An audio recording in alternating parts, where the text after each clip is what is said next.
जय हिंद अग्निवीर। हम लोग इस वीडियो में जीके के कुछ महत्वपूर्ण क्वेश्चन को देखेंगे जो वन लाइनर के रूप में है, ऑब्जेक्टिव नहीं है। तो चलिए स्टार्ट करते हैं। जो ये वीडियो नेवी अग्निवीर और एयरफोर्स अग्निवीर के लिए महत्वपूर्ण होगा। तो चलिए स्टार्ट करते हैं। तो हमारा पहला क्वेश्चन है, इसरो का हेड क्वार्टर कहाँ है। हेड क्वार्टर कहने का मतलब है कि इसरो का मुख्यालय कहाँ है। तो राइट आंसर होगा बंगलोर। बंगलोर में इसरो का मुख्यालय है। इसरो की स्थापना हुआ था 1969 ईस्वी में। 1969 ईस्वी में, इसको याद रखिएगा। चलिए अगला देखते हैं।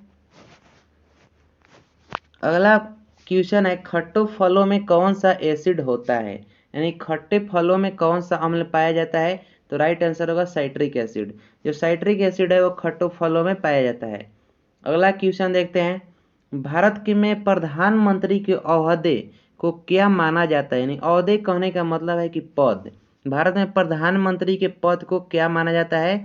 तो कार्यकारी प्रमुख। जो कार्यकारी प्रमुख होता है वो कौन होता है, प्रधानमंत्री।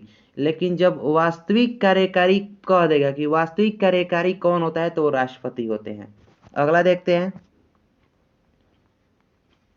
अगला है, ताजमहल, बीबी का मकबरा, एतमाद उद औला किस चीज के स्मारक हैं।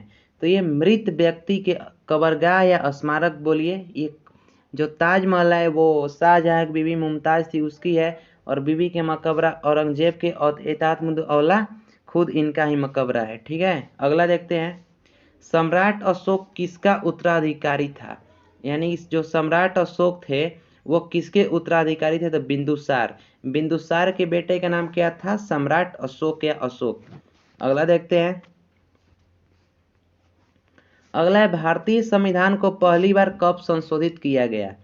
तो राइट आंसर का 1950। 1950 में भारतीय संविधान को पहली बार संशोधित किया गया। अगला देखते हैं, रॉलेट एक्ट को किस वर्ष लागू किया गया था। तो रॉलेट एक्ट को 1919 ईस्वी में लागू किया गया था। 1919। इसको बिना दलील और बिना बिना वकील का कानून भी कहा जाता है। इसको काला कानून के नाम से भी जाना जाता है, कि इसको रॉलेट एक्ट को। अगला देखते हैं। अगला है, महाराणा प्रताप बुलबुल किसे कहते थे, यानी कि जो महाराणा प्रताप थे बुलबुल किसे कहते थे। तो अपने घोड़े को बुलबुल कहते थे। अगला देखते हैं, बॉक्सर इवांडर होलीफील्ड को किस नाम से जाना जाता है।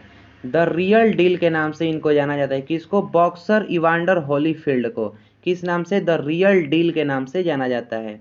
अगला देखते हैं। अगला है, सिंधु घाटी सभ्यता का बंदरगाह कहाँ पर था, यानी जो सिंधु घाटी सभ्यता थी उसका बंदरगाह कहाँ मिला था। तो लोथल में। लोथल से ही सारे व्यापार होते थे सिंधु घाटी सभ्यता में। अगले देखते हैं। अगला है, जैन धर्म में महावीर को क्या माना जाता है। तो ये वास्तविक संस्थापक जैन धर्म के किसको माना जाता है, महावीर को। ये जैन धर्म के 24वें तीर्थंकर थे, लेकिन इनको वास्तविक माना जाता है क्योंकि इनसे ही जैन धर्म का वास्तविक रूप से समाज में आया और व्यक्ति फॉलो करने लगे जैन धर्म को। और जैन धर्म के पहले जो तीर्थंकर थे उनका नाम था ऋषभ देव। क्या था, ऋषभ देव। जो महावीर थे वो 24 नंबर के, और जब पहले पूछ देगा जैन तीर्थंकर तो वो थे ऋषभ देव। अगला देखते हैं, मगध के उत्थान के लिए, उत्थान के मतलब बोल रहा है कि जब मगध के उत्थान के लिए निम्न में से कौन सा शासक उत्तरदायी है। तो बिंबिसार। जो मगध का उत्थान हुआ था, यानी उत्थान के मतलब समझ रहे हैं, जैसे कि विकास, यानी शुरुआती समय में कौन सा शासक उत्तरदायी था। तो बिंबिसार था। अगला देखते हैं। अगला है, भारत के प्रोफेशनल T20, प्रोफेशनल होगा, प्रोफेशनल नहीं, भारत के प्रोफेशनल T20 क्रिकेट लीग को क्या कहते हैं। तो IPL। भारत में T20 के लिए क्या फेमस है, तो IPL।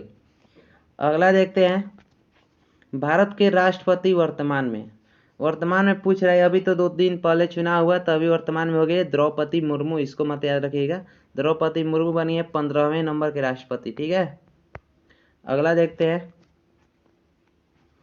अगला है, सचिन तेंदुलकर को हाल ही में किस किताब से नवाजा गया था।